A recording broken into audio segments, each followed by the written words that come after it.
Channel को like, share, subscribe और bell icon press करें।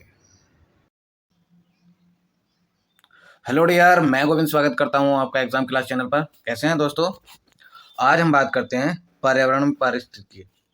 पर्यावरण एवं पारिस्थितिकी में जो देखेंगे हम, ये इम्पोर्टेंट क्वेश्चन देखेंगे जो परीक्षा की दृष्टि से बहुत ज़्यादा इम्पोर्टेंट है। कहीं ना कहीं आपको देखने के लिए मिलेंगे। कोई सा भी आप एग्जाम देने जाते हैं तो उसमें आपको फेस होंगे। उससे पहले, बिना संघर्ष के कोई महान नहीं बनता। बिना संघर्ष के कोई महान नहीं बनता। पत्थर पर जब तक चोट ना पड़े तब तक पत्थर भी भगवान नहीं बनता। बिना करे कोई काम पूरा नहीं हो सकता दोस्तों। उस कोई काम करने के लिए आपको एफर्ट लगाना पड़ेगा, उसके प्रति मेहनत करनी पड़ेगी।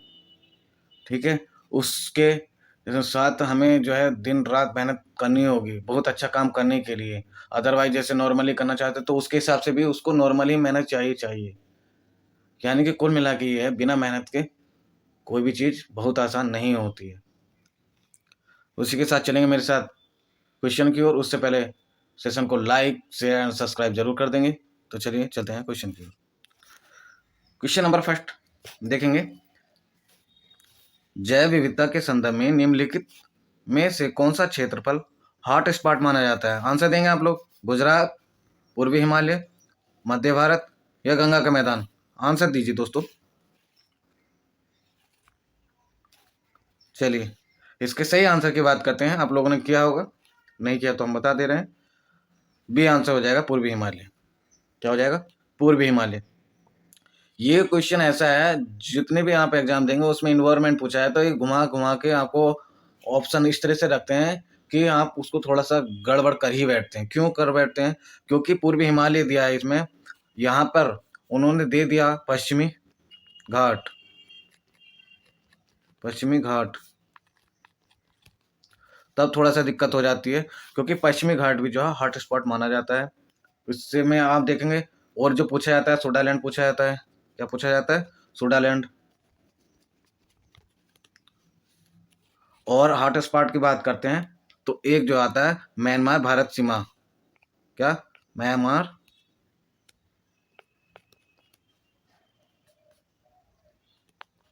भारत सीमा का जो क्षेत्र है वो आता है। लेकिन बहुत ज़्यादा आपको देखने के लिए कौन कौन से मिलेंगे? यही ज़्यादा दो मिलेंगे। ये बहुत पूछा जाता है तो ये याद रखेंगे। चलिए आगे बढ़ते हैं। सेकंड क्वेश्चन दिया है, ओजोन परत अवस्थित है क्षोभ मंडल में, समताप मंडल में, मध्य मंडल में या फिर आयन मंडल में? बताएंगे। चलिए आप लोगों ने क्या होगा, तो इसका सही आंसर जो हो जाएगा बी हो जाएगा। क्या हो जाएगा? समताप मंडल।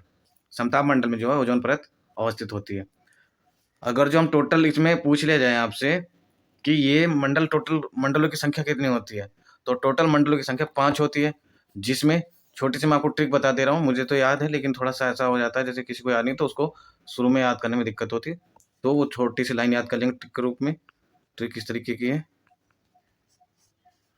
ट्रिक है, छोड़ सबको मैं आया बाहर। छोड़ सबको मैं आया बाहर। ये इस तरीके से आप इसमें याद कर सकते हैं। इसको याद करने के लिए छोड़ से क्या हो जाएगा? क्षोभ हो जाएगा। ठीक है, क्या हो जाएगा? क्षोभ। सबको के लिए सप्ताह मंडल हो जाएगा। बात करते हैं मैं की, तो मैं के लिए मध्य मंडल हो जाएगा। आया की आयन मंडल हो जाएगा। और बाहर यानी कि बाह्य मंडल हो जाएगा। क्या हो जाएगा? बाह्य मंडल हो जाएगा। ये 5 मंडल होते हैं।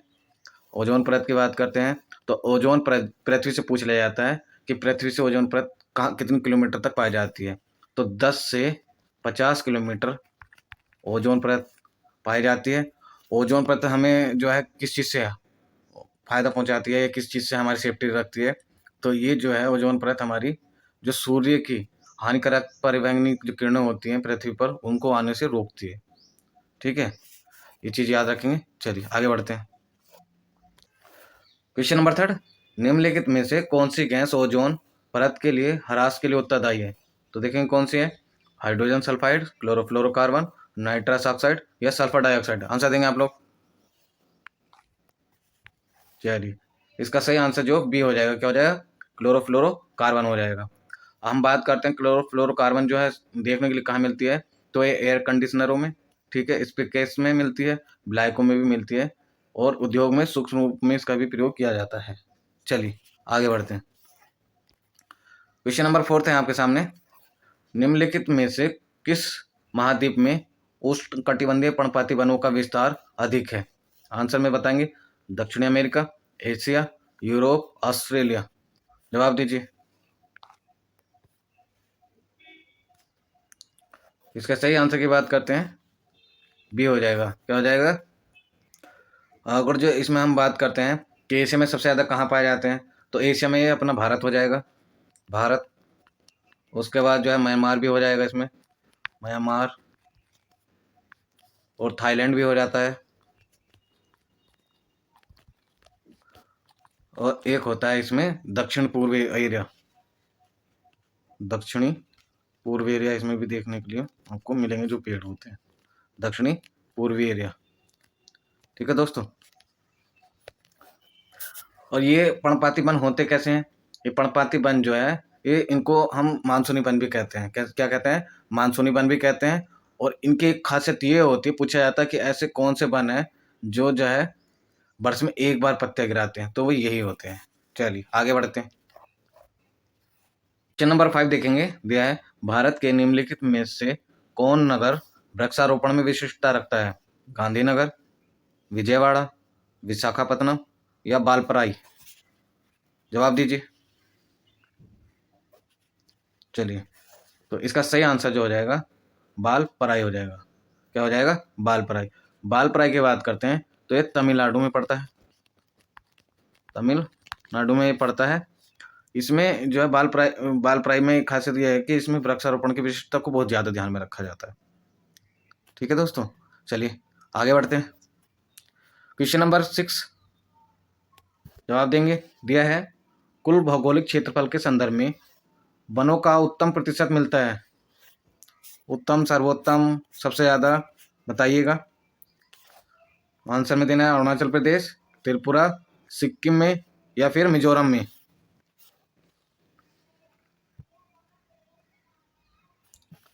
चलिए, तो इसका सही आंसर जो डी हो जाएगा। क्या हो जाएगा? मिजोरम में। प्रतिशतता में मिजोरम हो जाएगा। और सबसे ज़्यादा की बात जब आती है, सबसे ज़्यादा, तो क्या हो जाएगा?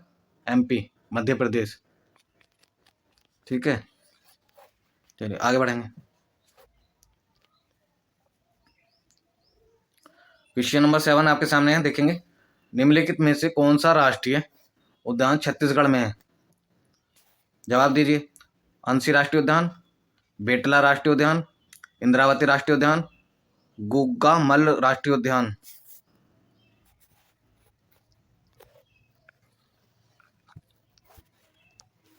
चलिए, तो इस आपने किया होगा। इसका सही आंसर जो है सी हो जाएगा। क्या हो जाएगा? इंद्रावती राष्ट्रीय उद्यान। हम बात करते हैं अंशी राष्ट्रीय उद्यान, ये कहाँ पड़ता है? तो ये कर्नाटक में पड़ता है, कर्नाटक। बेटला राष्ट्रीय उद्यान कहाँ पड़ता है? तो बेटला की बात करते हैं झारखंड हो जाएगा, झारखंड। ये छत्तीसगढ़ है ही है।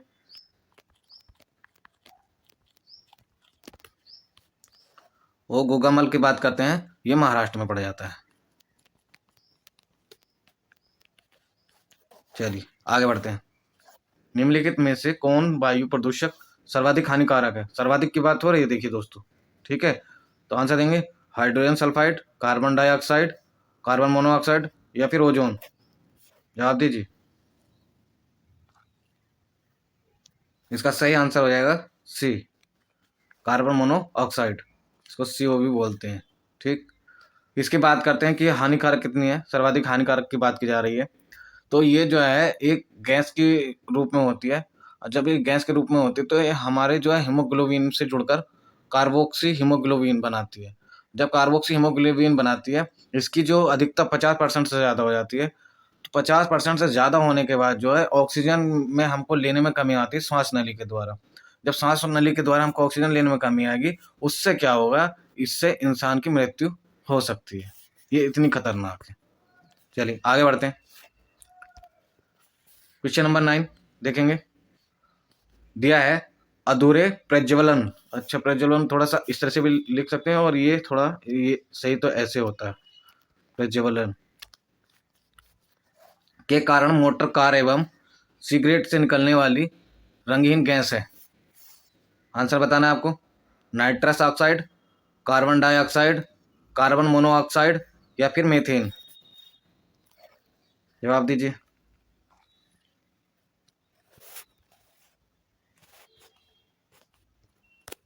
चलिए, तो इसका आंसर सी हो जाएगा। क्या हो जाएगा? Carbon monoxide. ये आपको पता ही है कितनी भयानक गैस है, और ये मतलब निकलती सबसे ज़्यादा कहाँ से है? तो ये कारखानों वगैरह से और सिगरेट से बहुत ज़्यादा निकलती है। ठीक है, चलिए आगे बढ़ते हैं। और सिगरेट की बात करते हैं, जैसे सिगरेट में और क्या होता है, तो एक बेंजीन, कौन सी बेंजीन इसके साथ होती है, बेंजीन गैस। चलिए आगे बढ़ते हैं। क्वेश्चन नंबर 10 देखेंगे। दिया है निम्नलिखित में से कौन सी गैस वायुमंडलीय में अम्लीय वर्षा की उत्पत्ति के लिए उत्तरदायी है? आंसर देंगे hydrogen sulphide, carbon dioxide, carbon monoxide या फिर सल्फर डाइऑक्साइड। जवाब दीजिए।